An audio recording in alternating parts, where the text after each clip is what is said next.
Alors, bonsoir d'abord. Bonsoir. Maintenant, on est réunis pour le deuxième cours concernant le Aleph Bet. Enfin, le Aleph Bet, ça veut dire la symbolique des lettres hébraïques. Le mot Aleph Bet, ça veut dire, les Rachamim ont fait une dracha, une explication qui dit Aleph Bina, c'est enseigner l'intelligence. L'Aleph Bet veut dire, ça veut dire l'alphabet, mais ces deux mots, Aleph Bet, sont les racines du mot Aleph Bina, ça veut dire enseigner la connaissance, l'intelligence. Effectivement, la base même de la pensée et de la parole, c'est les lettres. Le Sefer Yetzira, on a parlé la semaine dernière, il nous dit que le monde a été créé, il a été construit avec des lettres, et s'il a été construit avec des lettres, ça veut dire que les lettres, elles sont vues comme des éléments constitutifs de la création. On va y revenir ce soir, ça va être justement un des thèmes dont on va parler. Alors, la semaine dernière, on a vu la lettre Aleph, et en fait, ça ne suffisait pas. Théoriquement, il aurait fallu continuer encore à parler largement et longuement de la lettre Aleph, puisque c'est la première, et puis tout simplement parce que sur chaque lettre, on pourrait parler pendant des heures. On a vu juste quelques mots pour illustrer, pour donner quelques idées à partir de cette lettre Aleph, qui veut dire beaucoup de choses. Mais on va essayer de se contenter maintenant de ce qu'on a dit pour aller vers la lettre Bet. Alors, la lettre Bet, là voilà, c'est là. Elle peut s'écrire soit avec un point à l'intérieur, soit sans point. Quand elle est avec un point à l'intérieur, ça veut dire Bet. Quand elle n'en a pas, c'est Vet. Et c'est la même chose. Au niveau, sur un Sefer Torah, il n'y a pas réellement marqué le point, sauf dans la première lettre du Sefer Torah, où le Bet de Bereshit a un point.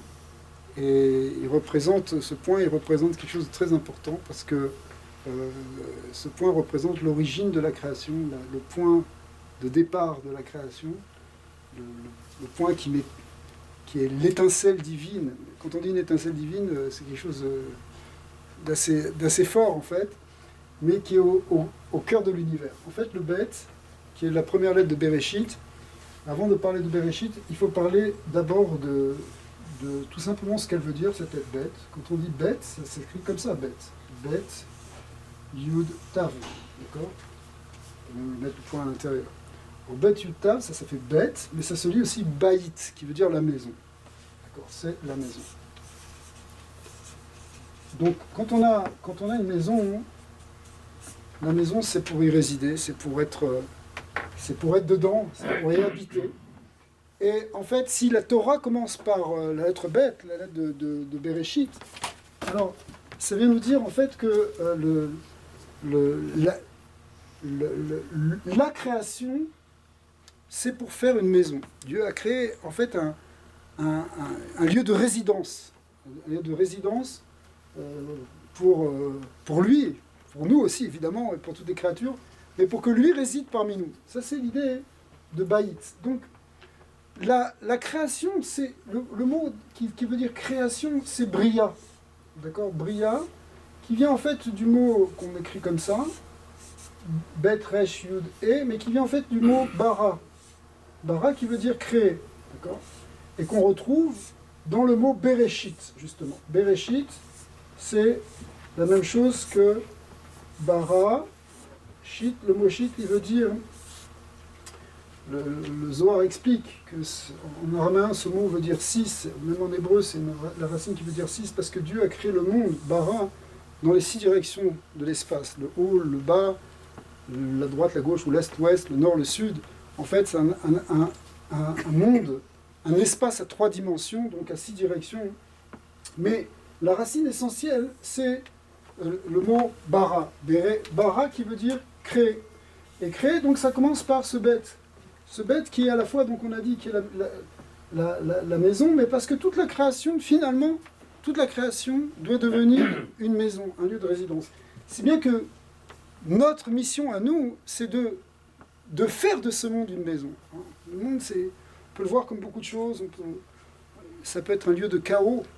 Au début, la Torah nous dit que le monde est passé par une phase qui s'appelait Tohu Vabohu, qui est le chaos. Ça peut être un désordre, ça peut être quelque chose de complètement ouvert, sans limite, sans structure, sans ordre, sans ordre qui donne la vie, mais parce que l'ordre, ici on parle d'un ordre qui donne la vie, une structure qui est donnée à l'univers, qui va permettre une cohérence, qui va permettre une harmonie, d'accord?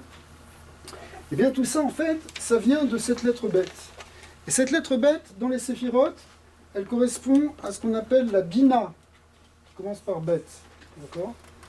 Des fois, on peut le lier avec la chorma aussi, mais essentiellement le bête ici, c'est la bina. Alors, la bina, c'est l'intelligence. C'est l'intelligence qu'il y a dans l'univers. Cet univers qui est pensé, qui est voulu, qui est dit, qui est l'expression de la volonté de Dieu, puisque c'est comme ça qu'on le comprend, c'est une bria, c'est une création, c'est pas quelque chose qui est venu par hasard. Il y a quelque chose qui vient pas par hasard, ça veut dire qu'il y a une idée derrière, même si c'est une idée qui nous dépasse, qui dépasse l'intelligence humaine. On peut en comprendre quelques bribes, mais la volonté, la vraie raison de l'univers, elle nous dépasse. Tout ce qu'on sait, c'est que on a peut-être quelques idées de ce qu'on peut y faire dedans, mais le vrai pourquoi, ça nous dépasse complètement. On peut essayer de comprendre à notre niveau, un peu comme un enfant comprend à son niveau, mais il ne comprend pas forcément la volonté de son père. Eh bien, c'est la même chose. L'intelligence qu'il y a dans la création, elle est très très profonde. C'est l'intelligence divine, donc elle est infinie. Donc si elle est infinie, c'est pour ça qu'on ne peut pas la saisir complètement. Alors les mystères de la création, hein, les mystères du Bereshit, le Maaseh Bereshit, ils sont très profonds. Et ce sont toutes les questions de l'origine. Aujourd'hui, la vision scientifique a changé depuis un certain nombre d'années, depuis une cinquantaine d'années, un peu plus, puisque maintenant les scientifiques sont finalement revenus au modèle, plus ou moins au modèle ancien de la Torah, qui est un modèle créationniste, puisque la théorie qui est aujourd'hui acceptée, qui est la théorie du Big Bang, c'est une théorie qui part d'un début. Il y a un début. Alors même si certains veulent dire que peut-être ce début, c'est un début après un autre cycle, ou quelque chose qui est venu après, mais en tout cas, il y a une idée de début.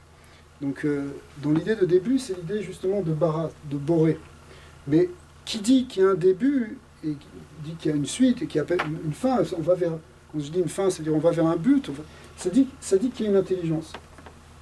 Alors, puisqu'on parle du Tzimtzum, du Big Bang, juste une petite parenthèse importante, c'est-à-dire que la Torah nous parle et nous dit que au commencement, Bereshit bara Elohim et Hashamaim vet haaretz, Dieu créa le ciel et la terre. Et quand on dit les cieux et la terre, avec ce mot et Hashamaim ve et haaretz, ce mot et veut dire qu'il a créé avec tout ce qu'il y avait dedans, tout ce qu'il y a au niveau céleste, tout ce qu'il y a au niveau terrestre. Quand on dit céleste et terrestre, ça veut dire quoi? Ça veut dire dans un monde spirituel, abstrait, et dans un monde concret, matériel. C'est ça, haaretz, la terre. La terre, c'est le concret. Le ciel, c'est le spirituel, c'est l'abstrait. Mais Dieu a tout créé, en un instant, tout était déjà là. Tout était à l'état de potentialité, c'est une potentialité, mais tout est inclus dedans. Et effectivement, dans la théorie du Big Bang, on nous parle d'une création qui commence avec un point qui est quasiment, qu'on décrit comme quelque chose qui est beaucoup plus petit qu'un atome. Ça veut dire que c'est quelque chose qui est extrêmement petit, c'est vraiment un point. Et puis dans les premiers milliardièmes de seconde, déjà tout commence à sortir.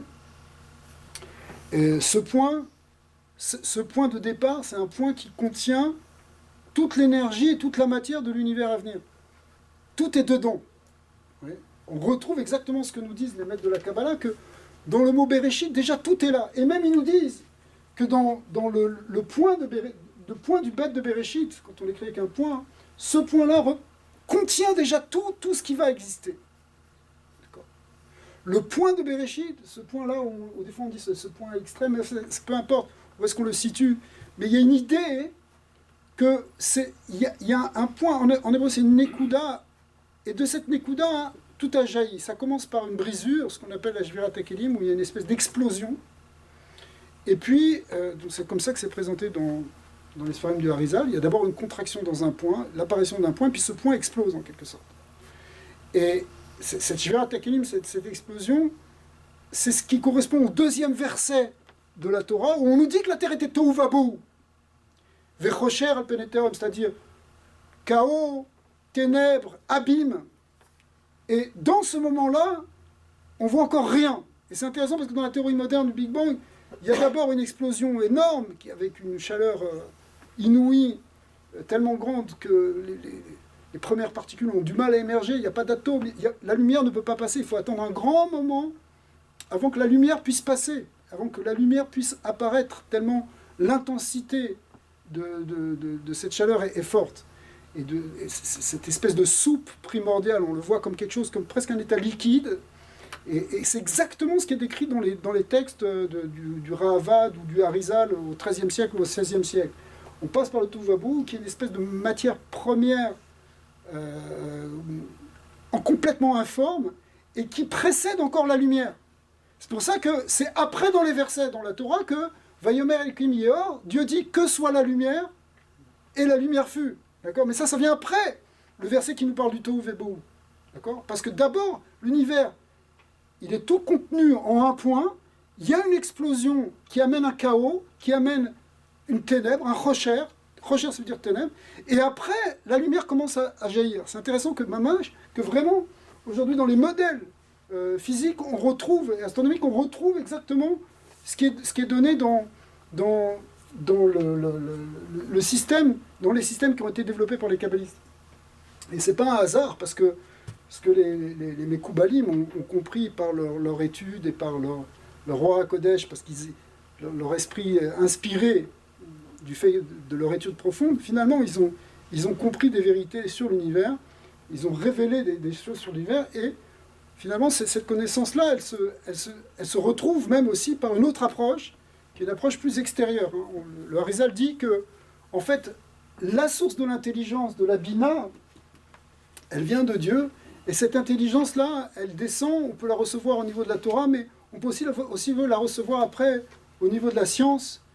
C'est comme si c'est l'extérieur de la connaissance. Il y a la connaissance intérieure, ésotérique, et la connaissance exotérique, qui est de l'ordre de l'extérieur, qui va jusque même dans les sciences qui peuvent nous apparaître comme profanes, mais qui ne sont pas profanes au fond, puisque finalement, au fond, rien n'est réellement profane, puisque l'univers est entièrement créé par une intelligence divine, donc finalement, il est entièrement sacré. Alors nous, on distingue entre sacré et profane, parce qu'on ne voit pas les choses forcément de manière claire, mais au bout d'un moment, finalement, on va se rendre compte que tout vient d'une source divine, et même par une approche scientifique, finalement, on va arriver à comprendre il y a quelque chose d'extrêmement intelligent dans l'univers, et pas simplement d'intelligence dans l'organisation, mais on va arriver même à ce que nous disent les kabbalistes et les philosophes juifs, c'est qu'il y a une intelligence même dans le sens et dans la finalité de cette création. On parle de la Terre, pas de l'univers. Non, on parle de l'univers. On parle de l'univers entier. Ouais. L'univers entier. Alors vous allez me dire, oui, mais la Terre, c'est juste un petit point de rien du tout dans tout cet univers. C'est ça, parce okay. que... Alors, on a expliqué. Bereshit bara Elokim et Hashamayim vet haaretz. Shamaim, ça veut dire le spirituel, les mondes spirituels. Haaretz, ça veut dire Malchut, ça veut dire le côté matériel. De l'univers. Maintenant, vous allez me dire, mais la Terre dans tout ça, c'est un petit coin dans une banlieue d'une galaxie, au milieu de tout ça.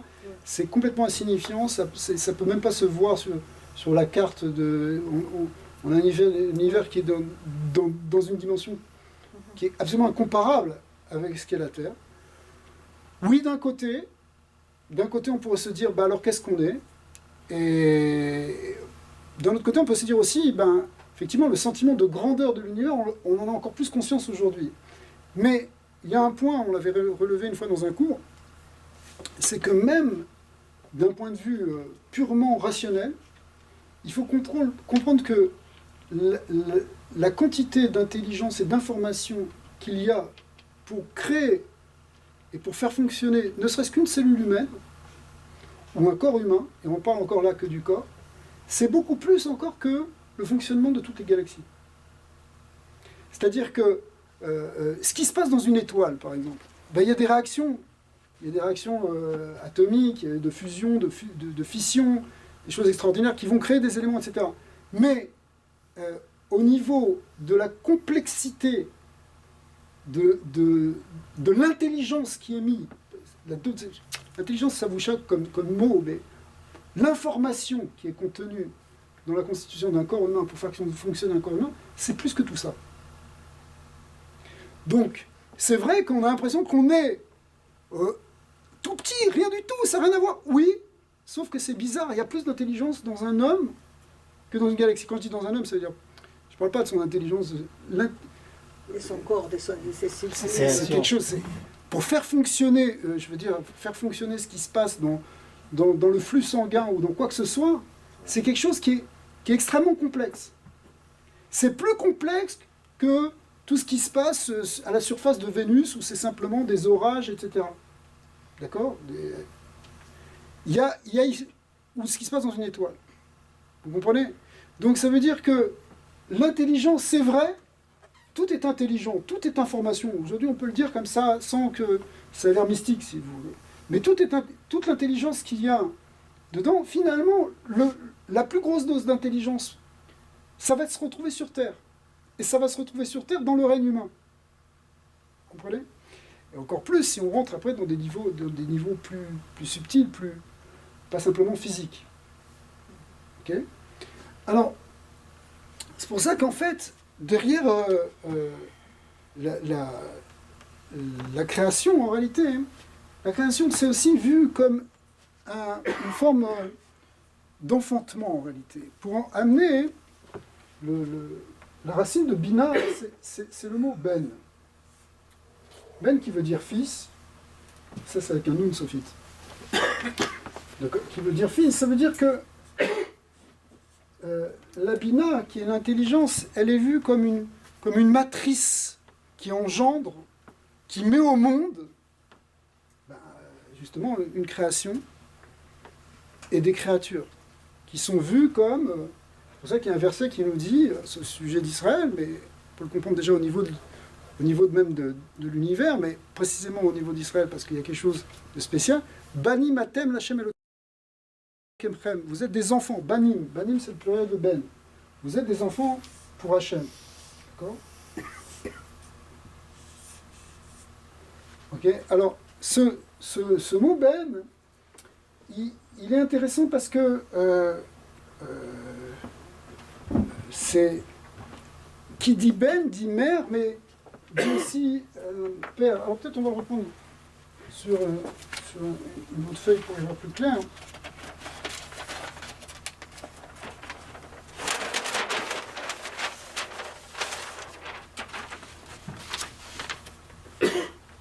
En fait, le père, ça se dit Av. D'accord ? Et dans Av, on retrouve la lettre Bet. La mère, ça se dit M. Les deux, vous voyez, ils viennent avec la lettre Aleph. C'est l'origine. Mais le Av, le père, qui est en même temps le principe, on l'a vu la semaine dernière, c'est pas simplement le père au sens parental, mais c'est l'idée de principe. En fait, il est au niveau... ce père-là, il doit engendrer effectivement le Ben. Av, Ben. Vous voyez ? C'est-à-dire qu'il y a l'origine, il y a ce qui est en puissance, ce qui est dans... et il y a ce qui est en acte, ce qui est activé. D'accord ? C'est ça la notion de Av et Ben à un niveau métaphysique. Donc, en fait, l'important, ça va être pour nous de lier le Av et le Ben. Je vais laisser le M qui veut dire la mère de côté. Donc, je répète, ça c'est le fils, ça c'est le père. Père-fils, ça veut dire principe et ce qui est en principe et ce qui est dans l'effectif. Vous voyez ? Maintenant, quand on réunit ces deux mots, Aleph, Bet, Nun, on arrive à Even. Le Nun ici, c'est le Nun ici, et ce Bet là, il fait la contraction de ces deux bêtes. Donc ça, c'est quoi Even ? C'est une pierre. Le Sefer Yetzirah nous dit que les lettres, écoutez bien parce que c'est ce qu'on disait tout à l'heure, les lettres, elles sont appelées des avanim, des pierres. Chaque lettre, c'est une pierre, une construction. Une construction, ça se dit binyan. On est encore dans la lettre bête, et le binyan, c'est lié avec la bina. la Bina, c'est une construction. C'est une intelligence constructive. Mais dans le mot Even, il y a le lien entre le Hav et le Ben. C'est quoi le lien entre le Hav et le Ben? C'est que la création elle-même, qui relève du Ben, elle est rattachée à sa source. C'est-à-dire que vivre dans un monde où on est déconnecté de la source divine, bien, finalement, c'est ça le chaos. C'est ça, les problèmes viennent de là. Le chaos, le tohu vabou, il vient parce qu'il y a une explosion, il y a un détachement, on ne voit pas. Bon, tout à l'heure, on l'expliquait à un niveau un peu scientifique, mais au niveau métaphysique, c'est qu'il y a une déconnexion par rapport à la source, au Aleph, au Hav, au principe. La semaine dernière, on a donné des exemples d'une société qui se détache de ses principes fondateurs et qui part en dérive. Mais en fait, l'univers entier, s'il se détache de sa source, s'il se coupe de sa source, part en dérive. Ce qui s'est passé à l'époque de Noah, les hommes s'étaient tellement dévoyés, ils s'étaient tellement coupés de leur essence en vérité. Parce que les lois divines, les lois que Dieu a données à l'époque de Noah, il en avait donné 7, ou à Israël il en a donné 613, ce sont en fait des lois fondamentales pour arriver à être connecté avec le divin. C'est ce qui permet justement à l'être d'en bas, le Ben, d'être attaché à sa source, le Hav. C'est écrit dans les prophéties que quand Eliyahu Hanavi viendra, le prophète Élie viendra, Eshiv lev avot al banim velev banim al avota. Il rattachera les cœurs des pères aux fils et les cœurs des fils aux pères. Ce que tu peux expliquer comme, il y a un conflit de génération, le gap des générations, ils ne se comprennent pas, il faut les rattacher, c'est sa machia. Ça c'est bien, mais ça va plus loin. Eshiv lev avot al banim. La force messianique, c'est ça, Eliyahu Hanavi, c'est-à-dire la finalité finalement de notre monde, c'est de rattacher ce Ben avec ce Hav. Lev avot al banim. Ouais. Le cœur, et d'ailleurs le mot Lev, qui veut dire le cœur, il s'écrit aussi avec un bet. Okay. Le cœur. Je vais arrêter sur ce truc là, parce que ça va pas. Ok, alors, ici, dans cette intelligence divine qui crée le monde, et crée le monde comme un principe qui va enfanter, la Bina, c'est ce qui va générer en réalité le monde. La mère, elle est aussi appelée Bina. Bina, dans le Zohar, elle est appelée Ima, qui veut dire maman. D'accord. Alors que Chochma est appelée Abba, qui veut dire papa. Mais les deux, Chochma et Bina, ce sont l'intelligence qui fonctionne dans l'univers. En fait, c'est pour arriver à Ben, et en vérité, pour être complet, il faudrait dire Ben et aussi Bat. Bat, qui veut dire la fille. Bet Tav. D'accord? Ça, c'est la fille. Il y a une grande symbolique des séphirotes qui explique tout ça, Chochma, père, mère, fils, fille, qui correspond à des séphirotes particulières, mais justement, et qui correspondent en fait même, ces 4 configurations père, mère, fils, fille, ça correspond aux 4 lettres du Shem Yud Ke Vav Ke, du tétragramme.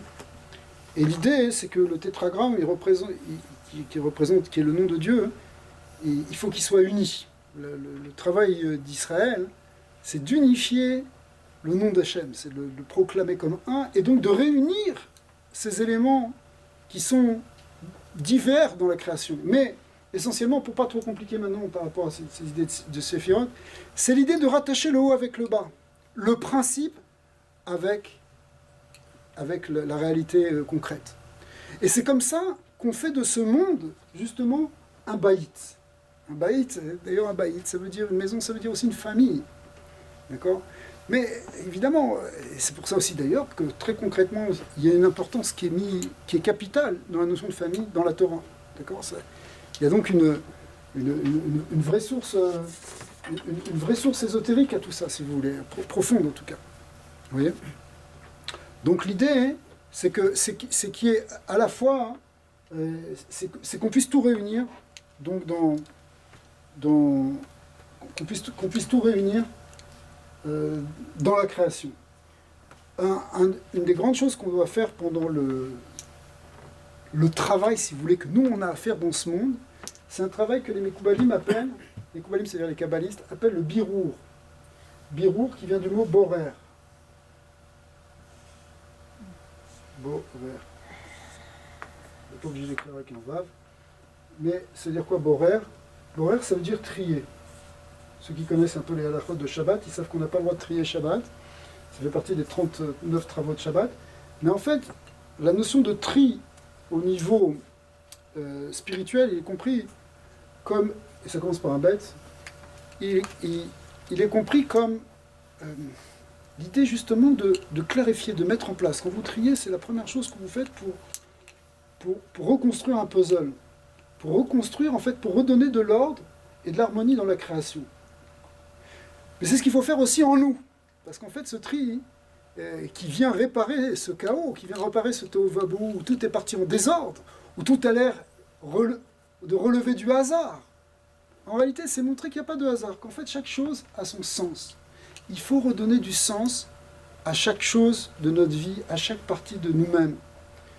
Mais ça peut aller même, par exemple, dans l'halakha, quand on boit un verre d'eau, on fait une bénédiction pour montrer en réalité que ce verre d'eau, il a du sens dans la création, que chaque chose a un sens. C'est comme ça qu'on remet de l'ordre, parce que voilà, ça c'est ça, on replace les choses.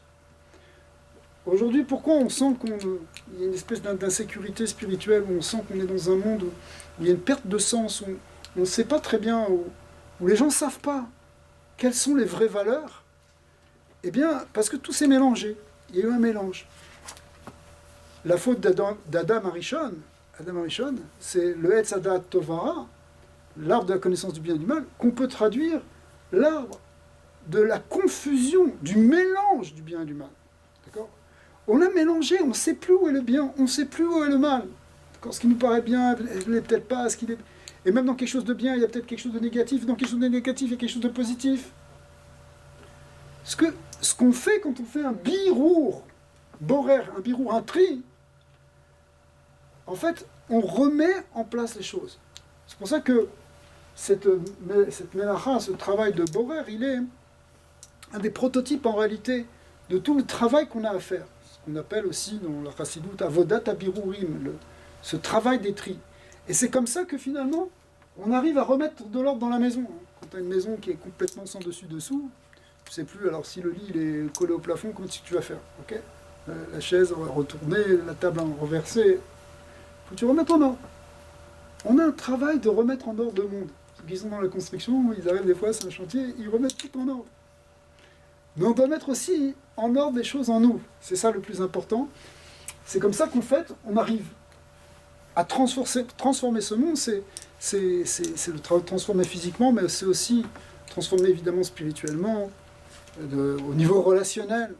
Ne pas avoir des relations qui soient chaotiques, qui soient destructives, mais au contraire des relations qui soient constructives. Hein. C'est pour ça que la racine de construction, c'est bonnet. Bonnet. Bonnet qui veut dire construire. Hein. On retrouve l'idée de Bina, comme on l'a vu déjà tout à l'heure, mais c'est important, ça veut dire que on est des constructeurs. Les Talmidei Chachamim, les sages de la Torah, sont appelés des constructeurs. Al-Tikri Banayir et la Bonaïr. Bonaïr, ça veut dire des constructeurs. On construit en fait, comment construire? En mettant pierre par pierre. Pierre par pierre, ça veut dire justement, on rattache chaque chose à sa source, on replace chaque chose, on redonne du sens à chaque chose. Et pour redonner ce sens, on a besoin des lettres qui sont appelées justement des pierres. Parce que c'est par la parole, c'est par l'intelligence, c'est par la communication qu'on va pouvoir arranger et construire le monde. une parole qui sera évidemment constructive. C'est pour ça que les sages sont appelés des constructeurs, parce qu'ils construisent positivement le monde par des paroles constructives qui sont les paroles de Torah. D'accord ? Le fait d'échanger des paroles de Torah et de les discuter, pourquoi le Talmud c'est une tellement grande discussion, un va-et-vient sans arrêt de dialectique sans fin? En réalité, c'est pour envisager toute chose sous tous les angles et redonner la place à toute chose. Donc on s'y met à plusieurs, c'est-à-dire l'ensemble, quand on dit on s'y met, le corpus des sages se mettent ensemble à discuter jusqu'à finalement éclaircir, borer, un tri c'est un éclaircissement, ça veut dire aussi éclaircir, à éclaircir la vérité sur chaque chose qui est maintenant, sur laquelle on est en train de réfléchir.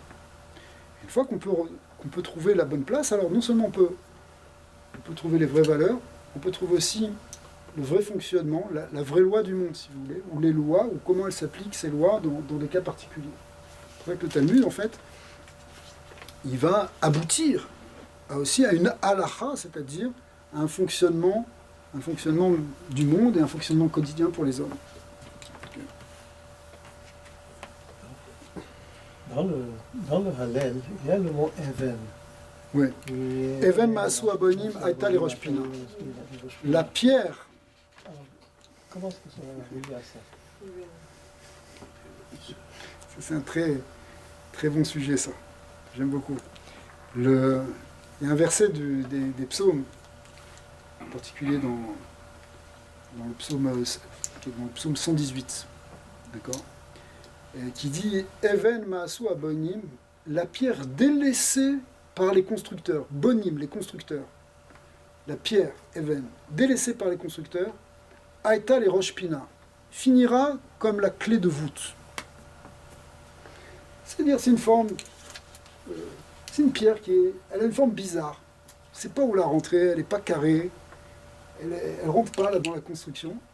Alors on laisse de côté, d'accord ? On laisse de côté, mais en fait, c'est elle qui va faire tenir tout l'édifice. Vous savez comment ça marche, hein, une clé de voûte. C'est-à-dire qu'en fait, c'est sur cette pierre-là que prend appui en fait, et le soutien de tout le mur qui normalement s'équilibre. D'accord ?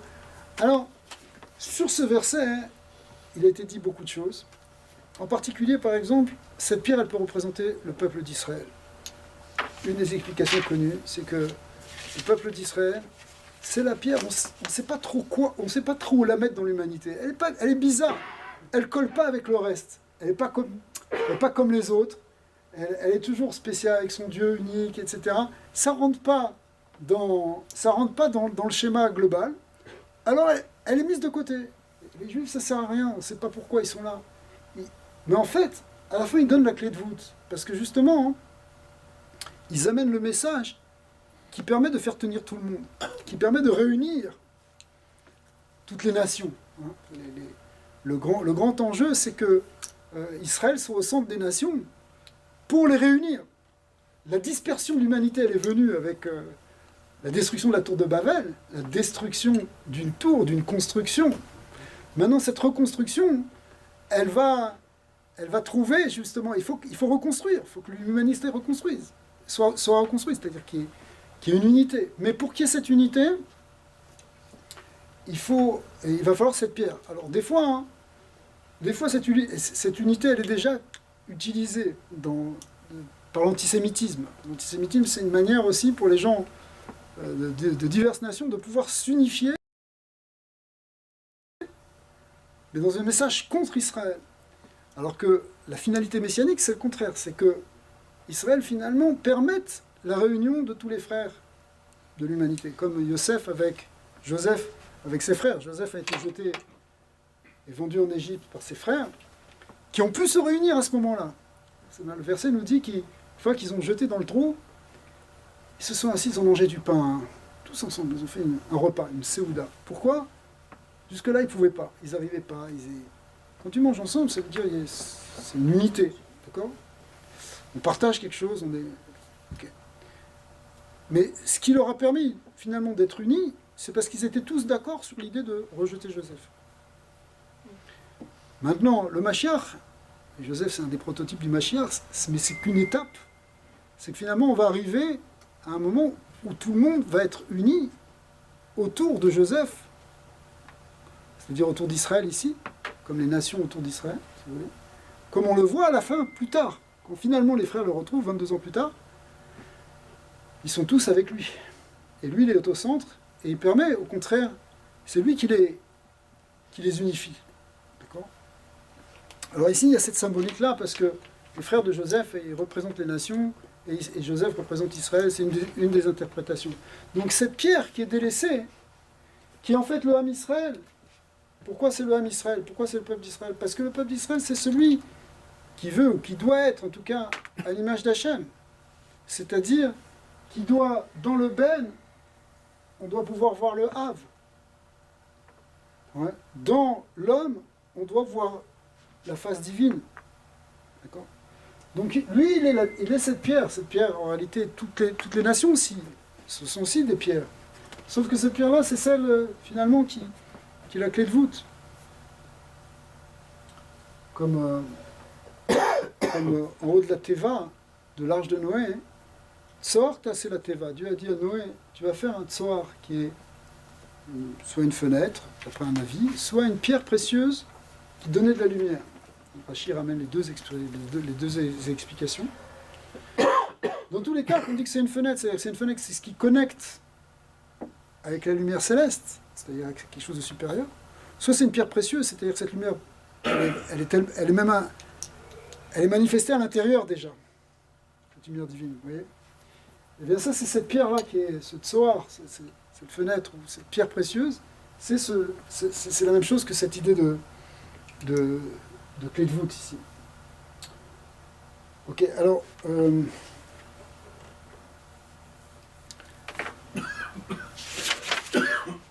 il y a d'autres choses qu'on pourrait dire sur le bête, mais on va arrêter là maintenant pour le bête. On va faire une petite pause, après on va reprendre pour le guimard.